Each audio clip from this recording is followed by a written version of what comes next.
Hey, welcome to Dungeon Class. I'm Gonzo. This is Mark. Today we're going to talk to you about why we need characters to die in Dungeons and Dragons. So killing your characters seems counterproductive or counterintuitive for a dungeon master. Like, oh, it's okay to kill them all. That doesn't sound like fun. Well, you spend a lot of time creating a character, a backstory for the character, the stats, upgrading the character, and then when a character dies in the game of Dungeons and Dragons, that can be fairly tragic.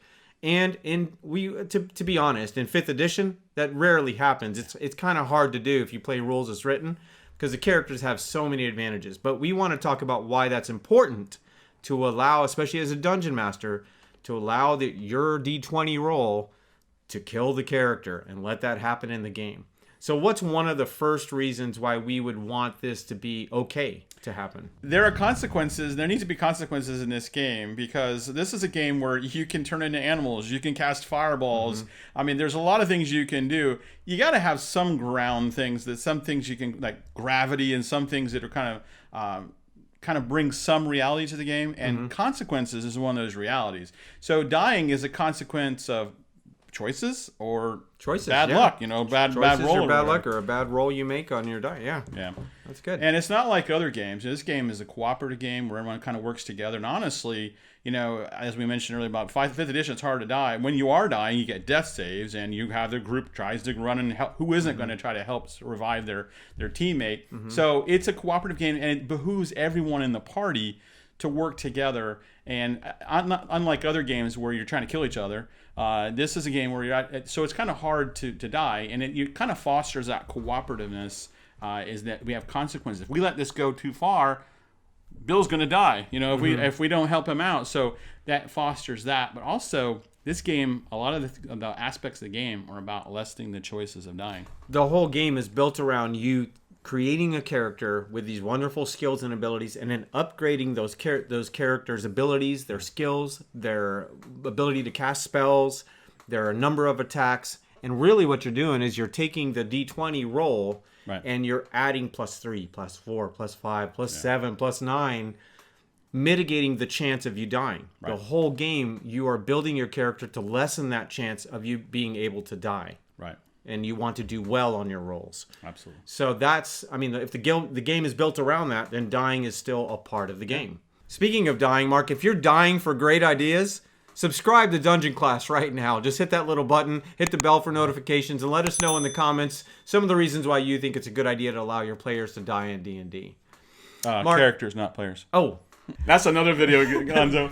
That is another video, Mark. But what's another reason to allow players to die in Dungeons and Dragons? Yeah, so it gives that person an opportunity. Let's say their character dies, they can, if the DM allows it, they can create another character. Yeah. Maybe that's the opportunity. There's been something stewing like for a while. They're like, man, I'm like kind of bored of this character, and they're kind of been looking at ideas for another one.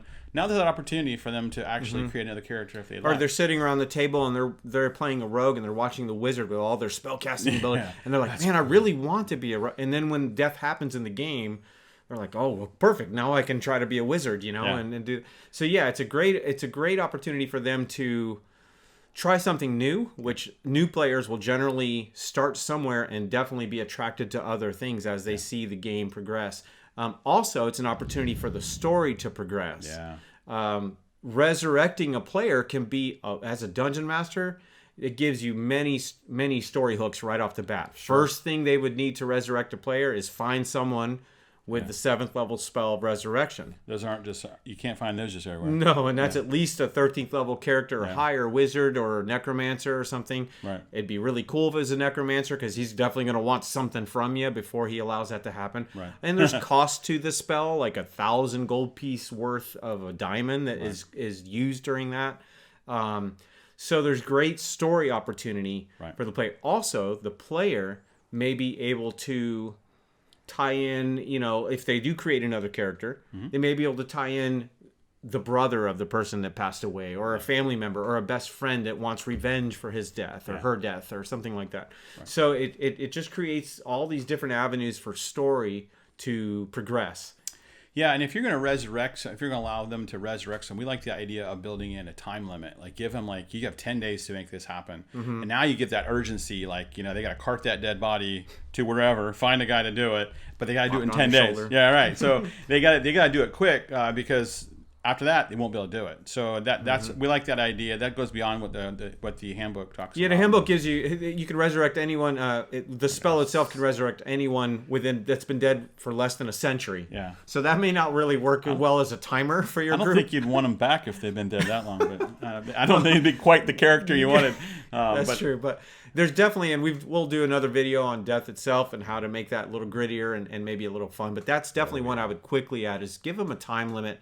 Allow the players to have that timer in their back of their head to make this happen for their character. So that's a great one. Some of the best stories start with, I almost died. So that letting the characters die or almost die, having that death as an aspect in the game really makes for great stories. It makes them more epic for sure. Absolutely. It makes them more epic. Yeah, so we have some great stories. And if you think about, if you've played this game for a while, you think about all the times that someone almost died in battle.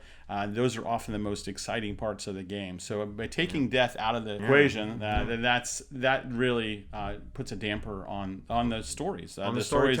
There's a time where we lived longer, and it was great. Yeah, and there's a time when we beat everything that came across our path, and nothing ever happened to us. Yeah. So that's not a good story. It never has been. It's actually one of the most common tropes of storytelling used is death. Lion King, Spider-Man. Death always is something that helps get the story going and allow players to progress a character arc. You know, progression moves along. So it definitely helps players to tell a better story. Yeah. And even in death, they can be an epic death. One of the best examples I'd like to give is one of our characters gave his life to save the rest of the party. Now, that's an epic way to go. Right. He chose that. But he did that because our party was being trailed by a massive army that we couldn't defeat. We were actually running from it and making rolls to try to stay ahead of them. Yeah. And they were catching up, and they had a death knight and all this nasty stuff that we couldn't deal with. We were already low on hit points, low on resources. And he was a trap maker. He made bombs and such, and he decided to set them all. He jumped off the horse, and one of our other characters tried to catch him and made a roll to catch him and missed because we knew what he was doing.